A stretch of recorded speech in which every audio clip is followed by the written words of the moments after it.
The Lord be with you. And with your spirit. A reading from the Holy Gospel according to Luke.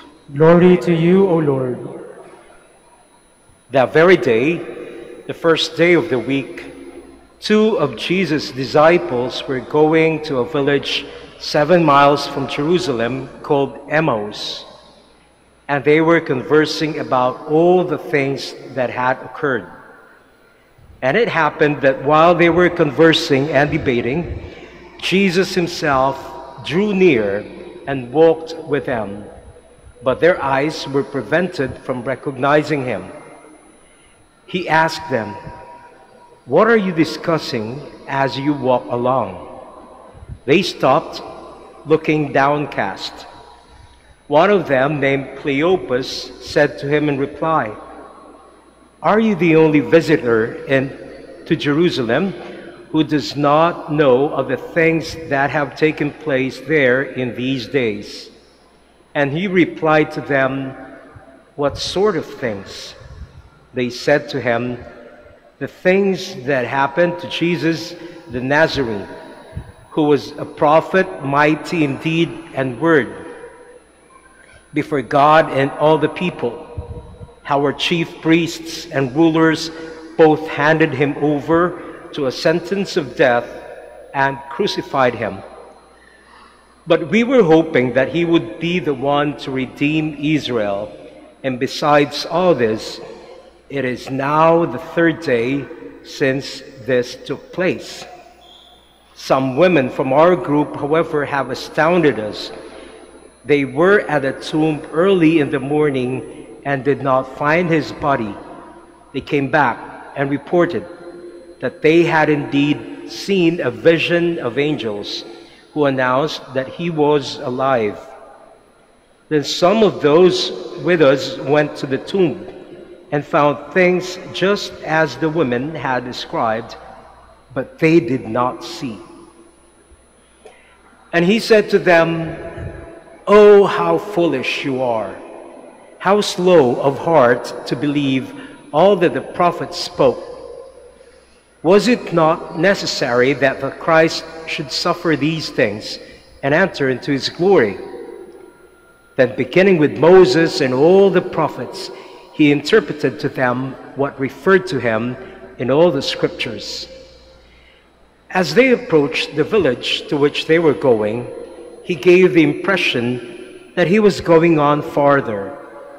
But they urged him, "Stay with us, for it is nearly evening and the day is almost over." So he went in to stay with them, and it happened that while he was with them at table, he took bread, said a blessing, broke it, and gave it to them. With that, their eyes were opened and they recognized him, but he vanished from their sight. Then they said to each other, "Were not our hearts burning within us while he spoke to us on the way and opened the scriptures to us?" So they set out at once and returned to Jerusalem, where they found gathered together the 11 and those with them who were saying, "The Lord has truly been raised and has appeared to Simon." Then the two recounted what had taken place on the way and how he was made known to them in the breaking of the bread. The Gospel of the Lord. Praise to you, Lord Jesus Christ. Please be seated.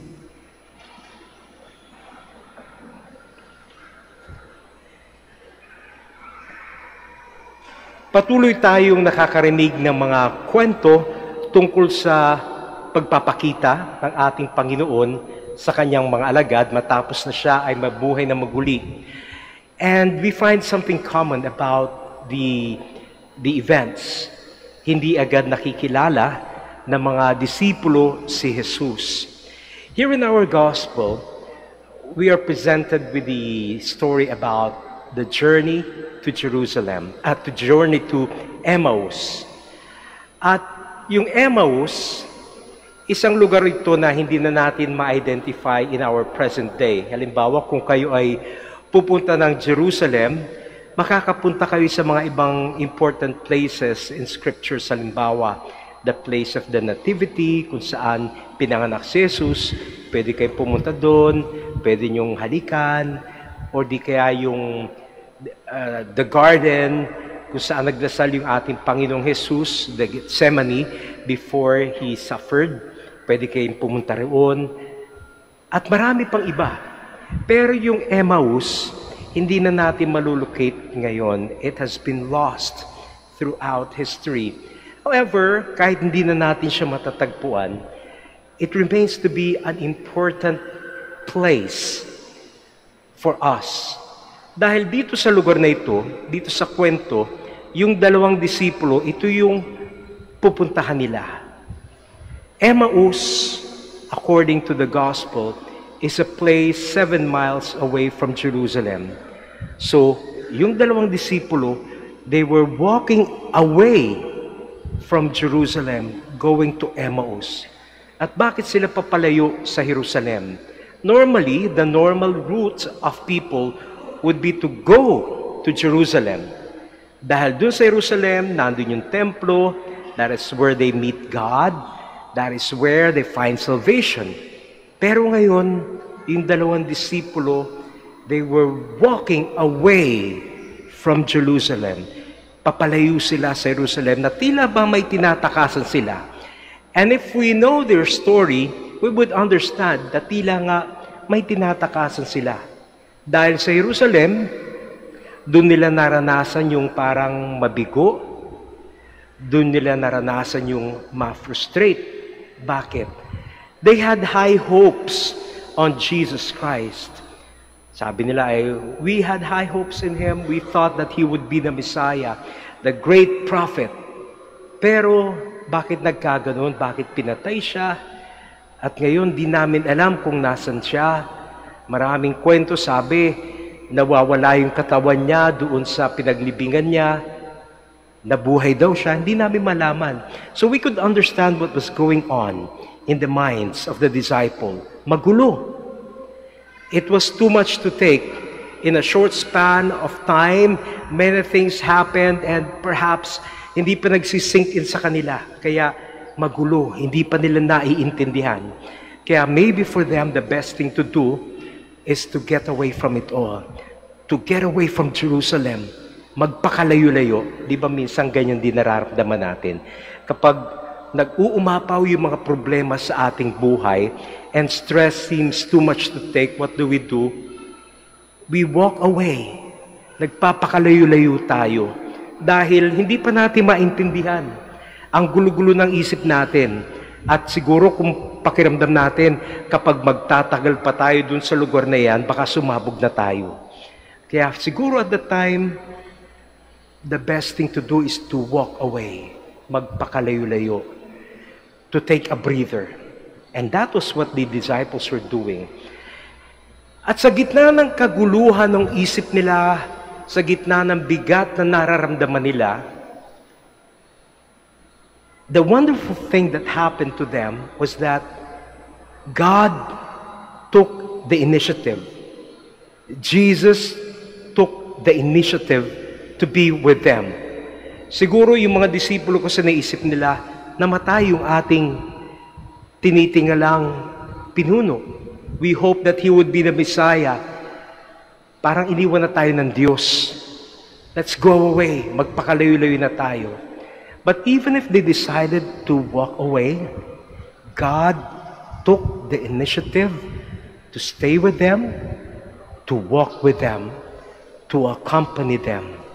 Because that is what God always does sa buhay natin. Kapag tayo ay parang hopeless ang pakiramdam natin, kapag pakiramdam natin punong-puno na tayo, ayaw natin makausap ang Diyos, lumalayo tayo sa Kanya, it is God who always takes the initiative. Maybe He sends someone to walk with us. He sends a person. He creates a situation wherein we will feel that He never leaves us, that He always walks and accompanies us. Kaya sa mga gitna ng mga problemang nararamdaman natin, lagi natin tatandaan yan, lumayo man tayo sa Diyos, ang Diyos ang unang gagawa ng paraan para samahan tayo. Another very significant thing that happened here, as they were journeying, when Jesus, whom they did not recognize yet, anong ginawa ng ating Panginoong Jesucristo? Nakinig lamang siya sa kanila. Hindi pa siya nagpakilala, kaya hindi siya nakilala ng disciples niya. And He kept asking them questions. Saan kayo pupunta? Ano yung pinag-uusapan niyo habang kayo naglalakbay? And it was like He was processing their experience. And ang ginawa ng Panginoon lamang sa kanila, nakinig sa kanila. Kaya yung dalawa, they told Him the story of what happened in Jerusalem. In fact, in the course of their telling Jesus what happened, they confessed who Jesus was to them. Anong sabi nila? He was a prophet, mighty in deed and word before God and the people. Hinayaan lang ni Jesus na magkwento sila. At sa course ng pagkukwento nila, unconsciously perhaps, they were able to profess and confess who Jesus was to them. He was not an ordinary person, but He was someone they believed in, someone they had hopes on, and someone they looked up to. He was a prophet, mighty in deed and word. Siguro sometimes sa mga panahon na may pinagdadaanan tayo, tinatanong natin, bakit nga ba hinahayaan tayo ng Diyos na dumaan dito sa mga panahong naguguluhan tayo, mga panahong tayo ay nabibigatan? Sometimes we only see the bad things about the negative things happen to us. But we fail to see that there is something purifying about going through that difficult experience. Because many times, in going through that trying experience, our faith matures. It is tested, but it comes out stronger, it comes out more mature, and we are able to see God more easily in our life. Nakikita natin, oo nga pala, no, salamat sa experience na ito dahil mas lumakas ako, mas lumakas yung aking pananampalataya. And Jesus Christ, because of what He did, nung sinamahan niya yung mga disciples, nung pinakinggan niya yung mga disciples niya, anong nangyari?